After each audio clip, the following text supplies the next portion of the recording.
Mayhem, live in Sarpsborg. Yeah, this record seriously lacks brains. You might perhaps have heard the story that in 1991, Mayhem's then singer Dead committed suicide. It made some waves, you may have heard about it.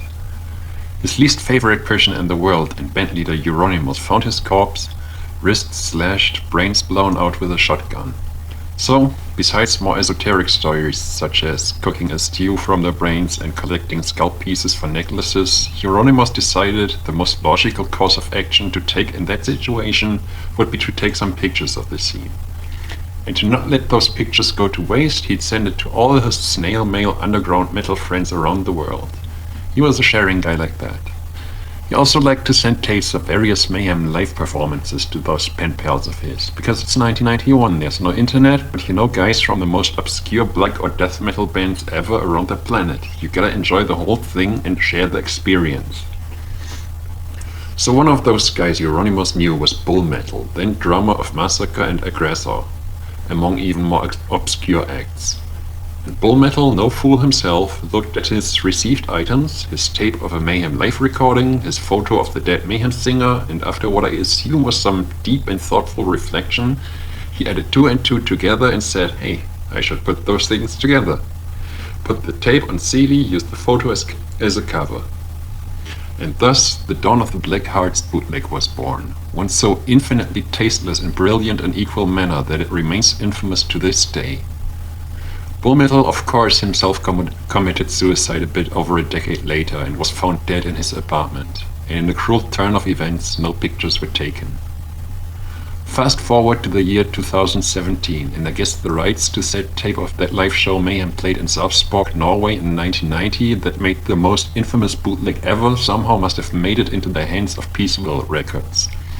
And Peaceville really knew people loved Dawn of the Black Hearts, because it's like the ultimate infamous bootleg ever. Something I think must have gone really slow on the brain side of things at Peaceville though, because I'm imagining it as a conversation between various label goons on how that bootleg got so famous, and there was some back and forth between people trying to figure out the success story. And white people went crazy for the record and traded it for insane prices at Discogs and eBay and whatnot. And somehow they arrived at the conclusion that it must be because of the amazing music it contained.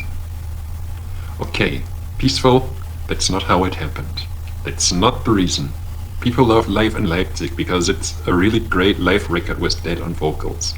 It has lots of fuck-ups, but it has a strong, sharp sound and it just gets across the atmosphere of a Mayhem live show with Dead really well. The bootleg of the Sarpsborg show, that's a really, really seriously bad version of that. The sound is horrendous, there's too much of a mess for much of an atmosphere, and it really just sucks.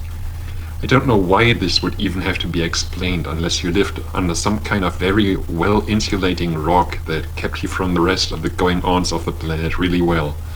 But no one ever was into Dawn of the Black Hearts for the music. That's just not how the record got its infamy. That's just not how it trades for insane sums. That's not what it was ever about. Yeah, Mayhem was a cool band, they had cool songs, but people craving the cool music get their fix from far superior recordings. Was any lineup. The Sarpsborg live recording is just fucking terrible, and everybody knows that. People bought the bootleg because of the front cover and nothing else, and still buy it for ridiculous second-hand prices to this day. Putting out a new version of the same god-awful recording with the most boring cover ever, you really think there's any point to that? Like, what's your next trick? A Black Sabbath best-of with all their interlude songs like Fluff or Laguna Sunrise? There's just no one fucking interested in that. And the same with this pointless, castrated Dawn of the Black Hearts reissue, missing the one thing that people bought Dawn of the Black Hearts for. Really, if you want to cash in on a band's legacy, then at least put some kind of thought into whether anyone might actually be interested in the cash-in you put out. This Peaceville brain fart isn't good for anything except, I guess, some how to fail at running a business motivational speaker thing.